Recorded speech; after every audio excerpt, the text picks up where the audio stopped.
ہو چکے ہیں، لیکن کئی معاملے ایسے ہیں جن میں اب تک کوئی آواز نہیں اٹھی ہے، بلکہ وزیر اعظم تو اس معاملے پر خاموش، مسلسل خاموش ہے، جس کی وجہ سے وزیر اعظم کو بھی تنقید کا نشانہ بنایا جا رہا ہے۔ ریٹائرڈ جج نے نفرت انگیز تقاریر کرنے والوں کے خلاف عدم فعالیت کے مقابلے میں طلبہ رہنماؤں اور اسٹینڈ اپ کامیڈین پر بغاوت کے قانون کے استعمال پر بھی تنقید کی۔ انہوں نے زور دے کر کہا کہ آئین میں بغاوت کے قانون کی کوئی جگہ نہیں ہے اور اس قانون کو ختم کیا جانا چاہیے۔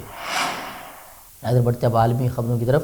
ہانگ کانگ حکام نے ملک میں کورونا وبا کے پیش نظر 2000 پالتو جانور ہلاک کرنے کا اعلان کیا ہے۔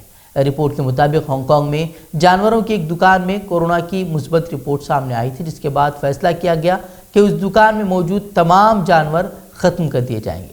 رپورٹ میں بتایا گیا ہے کہ پالتو جانوروں کی دکان کے ملازم میں ڈیلٹا پلس ویریئنٹ کی تصدیق ہوئی تھی اور کئی ہیمسٹر یعنی کہ چوہوں کی ایک قسم ہوتی ہے جو کہ نیدرلینڈ سے درآمد کیے جاتے ہیں، ان کا ٹیسٹ بھی پازیٹیو آیا تھا۔ حکام نے احتیاطی اقدام کے طور پر جن صارفین نے 7 جنوری کے بعد اسٹور سے ہیمسٹر خریدے تھے ان کا سراغ لگانے کی بھی بات کہی ہے اور انہیں لازمی قرنطینہ میں رکھے جانے کی بھی بات کہی ہے اور انہیں اپنے ہیمسٹر کو حکام کے حوالے کرنے کا بھی مطالبہ کیا ہے۔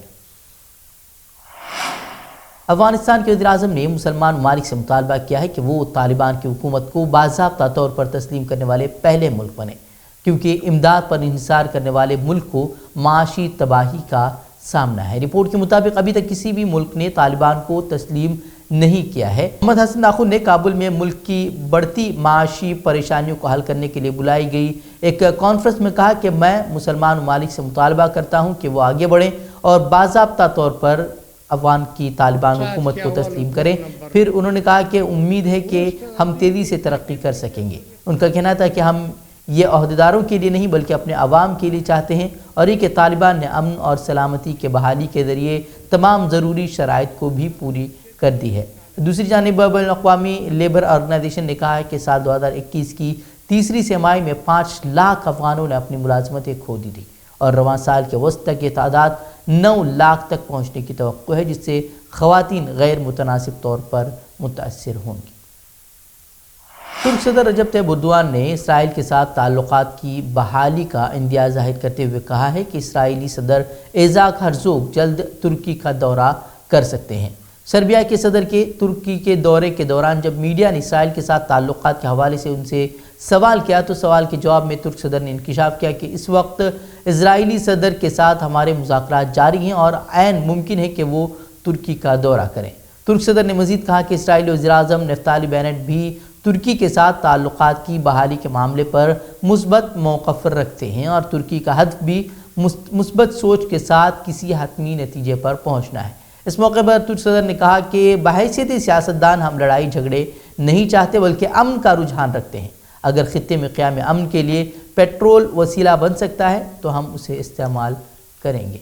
تو ناظرین آج کی خبروں میں اتنا ہی، کل پھر ہوگی ملاقات مزید اہم خبروں کے ساتھ، تب تک کے لیے ہمیں اجازت دیں۔ مزید خبروں کے لیے آپ ہمارے ویب سائٹ fikrokhabar.com کا رخ کر سکتے ہیں اور مزید ویڈیو نیوز کے لیے آپ ہمارے چینل فکر خبر ٹی وی کو سبسکرائب ضرور کریں۔ تب تک کے لیے اجازت دیں۔ السلام علیکم ورحمۃ اللہ وبرکاتہ۔